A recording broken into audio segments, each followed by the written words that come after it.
Comment sortir de sa zone de confort et gagner confiance en soi? Sortir de sa zone de confort, c'est une méthode parmi tant d'autres pour développer sa confiance en soi. Et dans cette vidéo, je vais te partager 4 façons de sortir de sa zone de confort.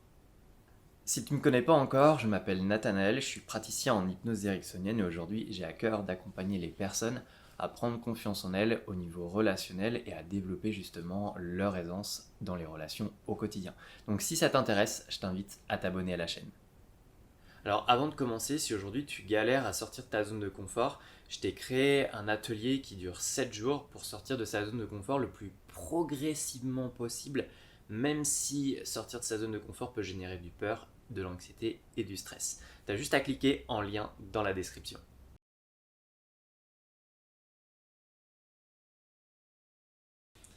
Alors la première façon de sortir de sa zone de confort, ça va être sortir de sa zone de confort en repoussant nos limites physiques.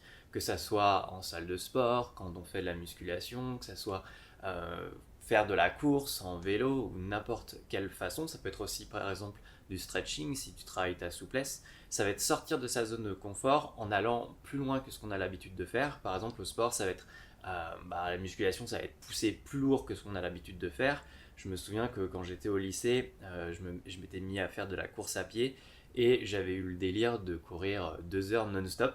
Et en fait, c'est quelque chose que j'avais pas l'habitude de faire. Et en fait, je l'ai fait progressivement. Et puis après, quand j'ai atteint 2 heures, 2 heures non-stop, après j'ai arrêté de courir. C'était un objectif personnel.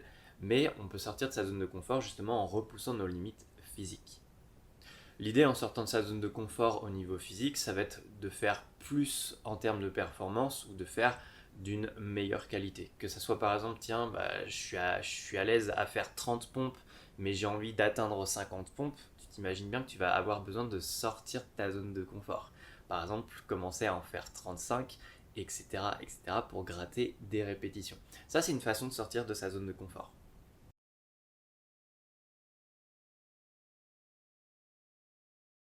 La deuxième façon de sortir de sa zone de confort, ça va être celle auquel la plupart des gens vont souvent penser. Ça va être sortir de sa zone de confort avec une expérience qui va générer de la peur, du stress, de l'anxiété, voire même un peu d'angoisse, parce que justement, on est dans quelque chose où on n'est pas du tout à l'aise. Je pense notamment au fait d'aborder des inconnus en ville. Ça va être sortir de sa zone de confort et ça peut générer beaucoup de stress. Aborder des gens qu'on ne connaît pas, ça peut être quelque chose d'un peu anxiogène quand on n'a pas l'habitude de le faire. Et ça va être une façon de sortir de notre zone de confort. C'est justement d'ailleurs le sujet en particulier que j'aborde sur l'atelier sortir de sa zone de confort en 7 jours. Pour ma part, entre 2015 et 2020, j'ai pratiqué l'hypnose de rue parce que je suis praticien en hypnose ericksonienne. J'ai pratiqué l'hypnose de rue et en fait j'abordais des gens que je connaissais pas dans la rue et j'allais leur proposer en fin de compte une expérience d'hypnose. Et là pour le coup en effet je suis beaucoup sorti de ma zone de confort et en effet ça va générer, c'est une sortie de zone de confort qui je pense notamment au fait aussi, par exemple, pourquoi pas faire un oral devant 30 personnes, ou faire une conférence, on n'a pas l'habitude de le faire, ou même faire une vidéo pour les gens qui n'ont pas l'habitude de le faire. Ça peut générer de la peur, du stress, c'est-à-dire qu'en fait, on va physiquement le ressentir, on va avoir, par exemple, un pic d'adrénaline.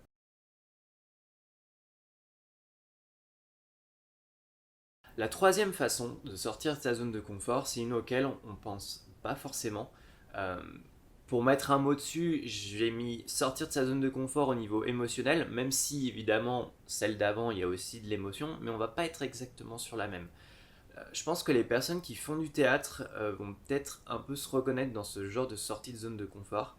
J'appelle ça sortie de sa zone de confort au niveau émotionnel parce que ça va on va venir ressentir, en fait, en sortant de cette zone de confort de cette façon-là, on va ressentir des émotions, mais ça va pas vraiment être de la peur ou de l'anxiété. Ça va être un inconfort émotionnel, quelque chose où parfois on peut même être amené à avoir envie de pleurer parce que ça nous convient pas.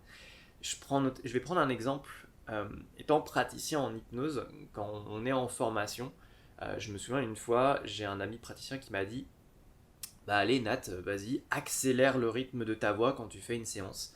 Et au début, j'avais énormément de mal à le faire. Pourquoi? Parce que, en fait, je me disais, oui, mais si j'accélère le rythme de ma voix, c'est pas moi et ça me ressemble pas.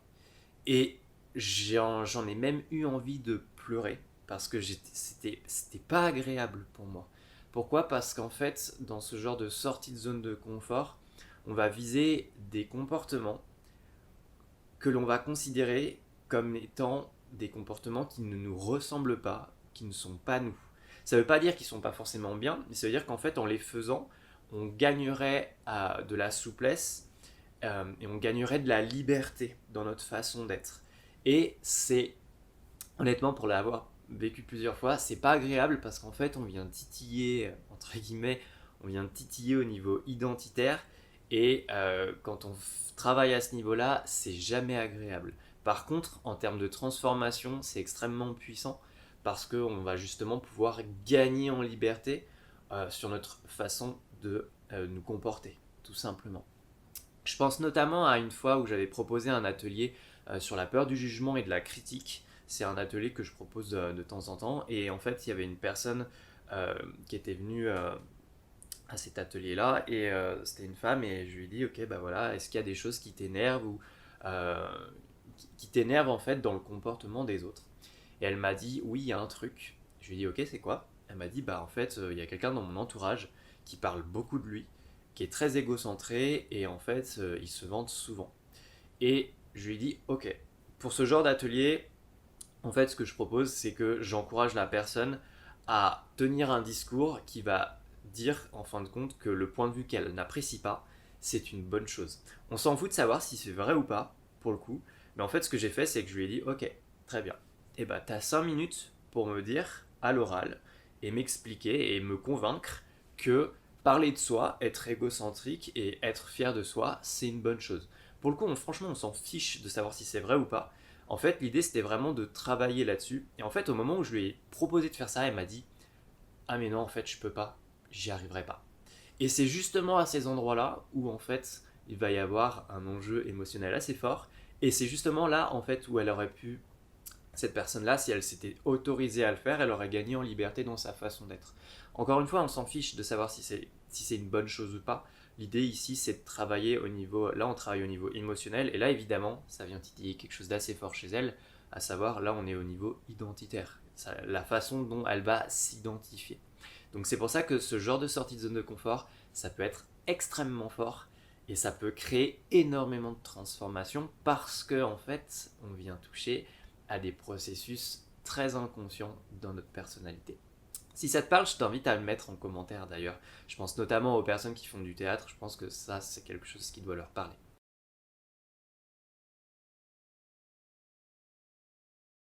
La dernière sortie de zone de confort, ça va être sortir de sa zone de confort en termes d'apprentissage. Ce que j'entends par là, ça va être faire des choses qu'on n'a pas l'habitude de faire dans le but d'apprendre une nouvelle compétence. Je pense notamment par exemple pour les personnes qui n'ont pas l'habitude de jouer d'un instrument de musique. Moi pour ma part, je me suis mis à la guitare il n'y a pas longtemps et en fait ça va demander une coordination au niveau des doigts, au niveau des mains, et chose que si je suis pas habitué à le faire, ça va me sortir de ma zone de confort.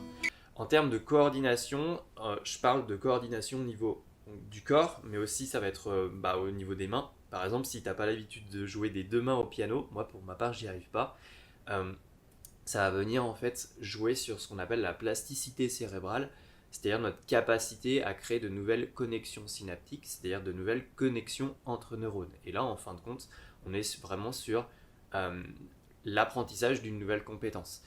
Et on peut sortir de notre zone de confort en apprenant justement une nouvelle compétence. Je pense notamment aussi au fait de commencer un nouveau travail. Pour ma part, je travaille dans un petit magasin d'alimentaire et il y a à peu près 6 mois, j'ai commencé à faire de l'encaissement et c'est quelque chose que j'ai pas du tout l'habitude de faire, enfin en tout cas avant.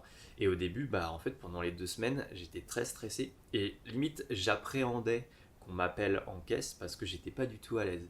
Le truc, c'est que en fait, quand tu fais ça pendant 2 mois à plein temps en mode 4-5 heures par jour, je peux te dire un truc, c'est que au fur et à mesure, tu finis par être à l'aise. Même si au début, voilà, c'est inconfortable, mais c'est normal en fait, parce que justement, on apprend quelque chose de nouveau.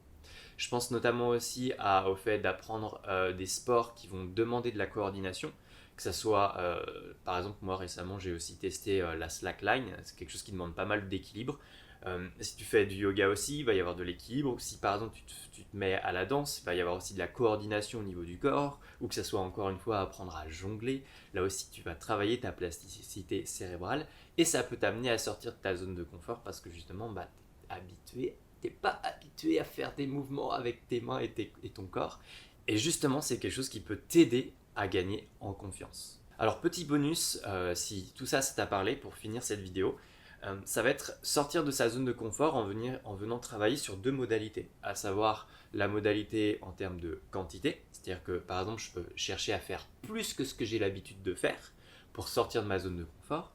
Par exemple on l'a vu au début avec sortir de sa zone de confort au niveau physique, mais ça peut être aussi en termes de donc la modalité de la qualité, c'est-à-dire de sortir de sa zone de confort au niveau qualitatif.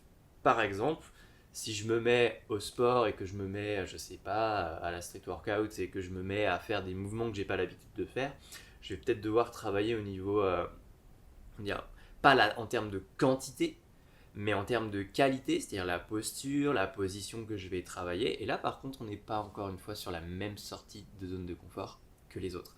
Donc c'est quelque chose aussi que tu peux travailler. Voilà en tout cas différentes façons de sortir de notre zone de confort. Je t'invite à mettre en commentaire celle qui t'a parlé le plus, celle qui t'attire le plus ou celle que tu as pu faire le plus ces derniers temps et justement aussi ce que ça t'a apporté en termes d'apprentissage et de confiance en soi. Je t'invite aussi à t'abonner à la chaîne si tout ça, ça t'a plu. Et en attendant, je te souhaite une agréable journée et je te dis à la prochaine.